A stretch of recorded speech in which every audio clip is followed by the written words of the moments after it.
Russia's relationship with the rest of the world is turning sour after its ongoing invasion of the former Soviet state Ukraine started in early February this year. Its economy is being suppressed left and right by heavy sanctions imposed by the many countries supporting Ukraine and opposing Russian President Vladimir Putin's fascism and tyranny. One of the affected sectors is Russia's space industry, with Russia's ties with the West on affairs regarding deep space about to go up in smoke and maybe even turn into a power struggle to decide who will dominate space in the near future. Hello everyone, this is Elon Musk Live. Welcome to our channel. Today we'll talk about how Russia is threatening to cut off NASA from the ISS and what Elon Musk and SpaceX are doing to combat this threat. Very exciting news everyone, so make sure to sit tight and fasten your seatbelts because this video is about to take off. In the ongoing Russo-Ukrainian war, the US and other NATO countries have chosen to aid Ukraine. Aside from sending military aid to the former Soviet Union state, many countries including the United States, Canada, and the European Union are showing their support by enforcing strict international sanctions on Russia. Naturally, Russia is not happy about this. They feel that these foreign countries are giving aid to the neo-Nazis, a point stressed by the Russian space chief Dmitry Rogozin. In response to these sanctions, Rogozin issued several veiled threats about quitting the International Space Station, or ISS. We should remember that Russia and the Soviet Union are the original space superpowers. From launching the first satellite and the first astronaut, they've led the world in operating beyond the Earth with key technologies for decades. After the Soviet Union fell in 1991, Russia reorganized its space program under the state agency Roscosmos. From the start, this cash-strapped agency has focused on collaborating with partners that can contribute to the technical, scientific, and financial wherewithal it needs to maintain its lead in the increasingly competitive global space race. However, because of the ongoing invasion of Ukraine, Russia is now destroying these important collaborations and is continuing to lose its relevance in the space industry.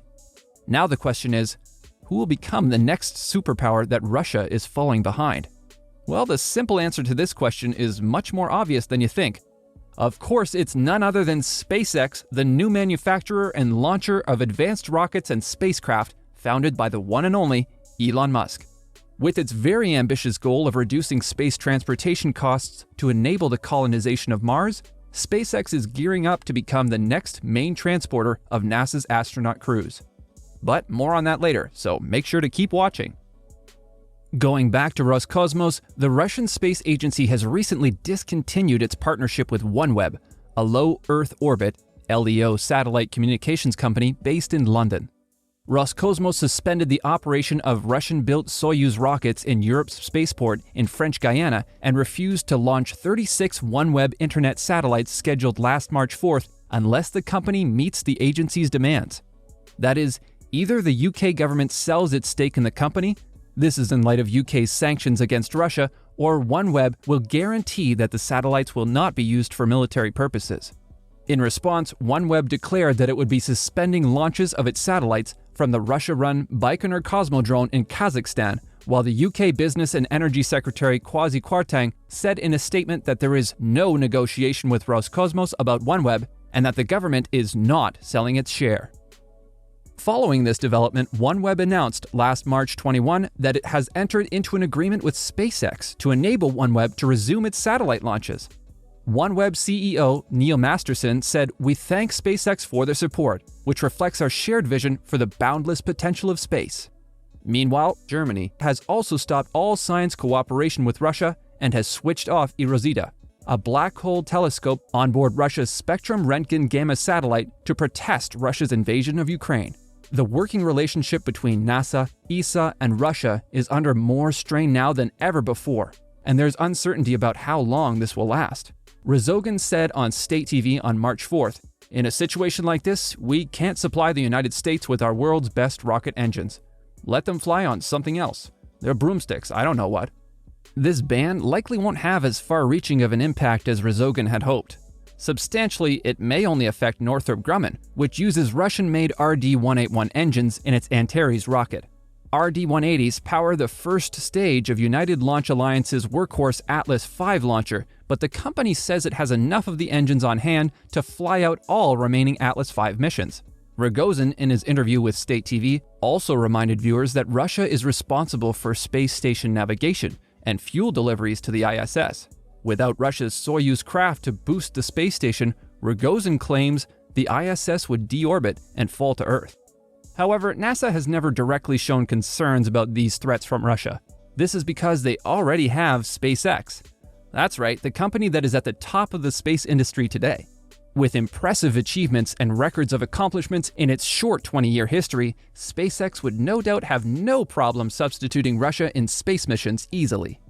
Since Ukraine was invaded, it must be said that Elon Musk has shown solidarity with the former Soviet Union country.